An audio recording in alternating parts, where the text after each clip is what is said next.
Sad prophet. Sad prophet with that long and dreary face, dressed in cast-off clothes with those big old heavy work shoes, bad hair and a messy beard, big ears and bloodshot eyes.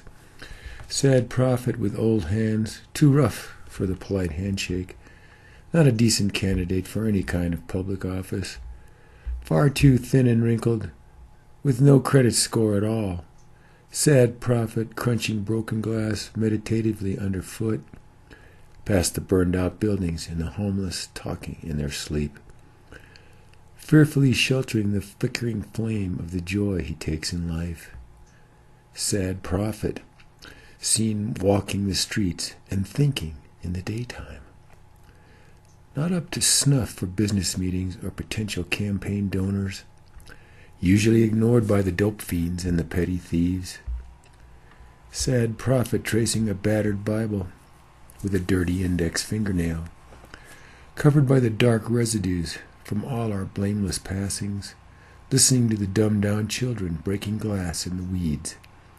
Sad prophet mumbling to no one as others talk on cell phones, untreated lesions from work in the sun on his face and hands, finding incomplete clues on shredded paper dropped in the alley.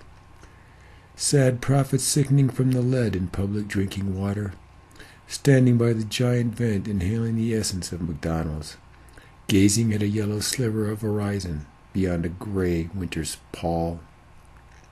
Sad prophet at the thrift store, working for a change of clothes. Listening to different preachers, he ponders their tax-free treasures, traveling with an old dog cast off by someone else for personal reasons. Sad prophet sets each display TV to a different channel, pulls forth a pair of broken glasses to read his blood test results, framed briefly in a streaky bus window, posing unasked questions. Sad prophet forsaken by all his jobs and long education, sits on a bench for hours, watching apple blossoms open, frightening to curious old women and invisible to hurried businessmen. Sad prophet, given a prescription for a psychoactive drug, filling plates for the homeless at some other shelter, got off course many years ago and is left with no way back.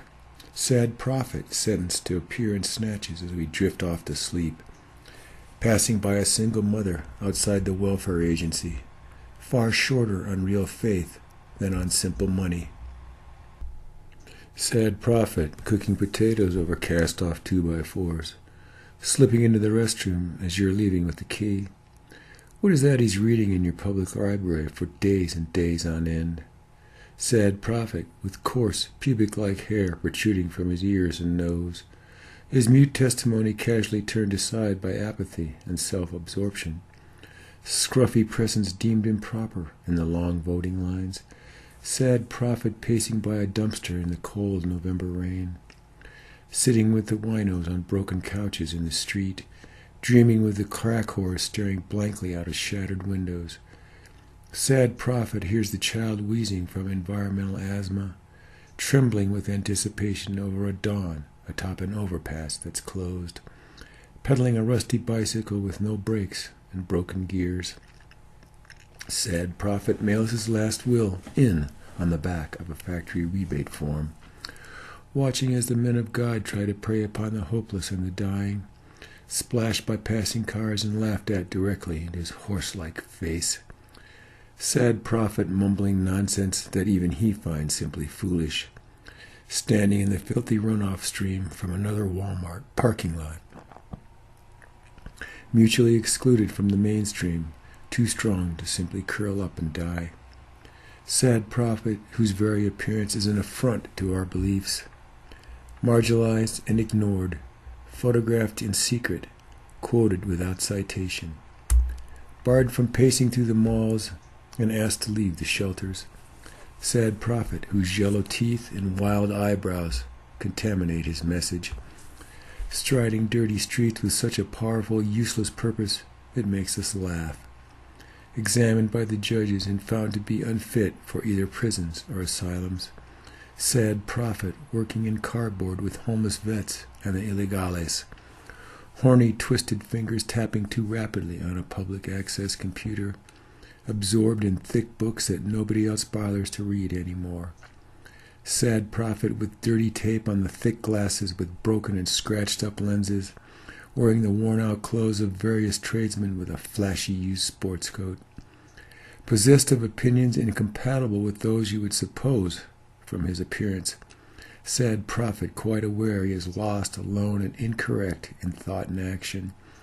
Beaten up out of boredom, robbed just for practice, arrested for being human litter, denied by parents, abandoned by siblings, an embarrassment to any offspring. Sad prophet whose reflection we might catch upon avoiding a mud puddle, filling out discarded customer surveys with beautiful and touching fiction, validating our middle-class lives for us every day as we pass him by without a gesture. Sad prophet, another piece of the litter that only a newly arrived stranger might see. Working on the donation trucks, carrying away battered furniture from your driveways, knowing too many unassociated facts and thinking about them far too often.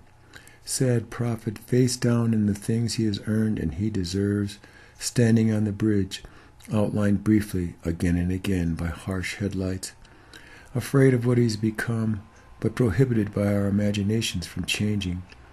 Sad prophet disappearing quickly, without a backward glance, burdened by a knowledge of no use to himself or any others, watching the oily reflections of city lights on endless trash bobbing in the river.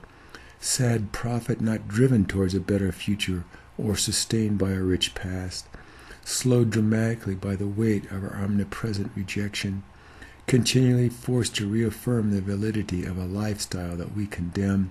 Sad prophet whose existence we demand that we may always ignore him.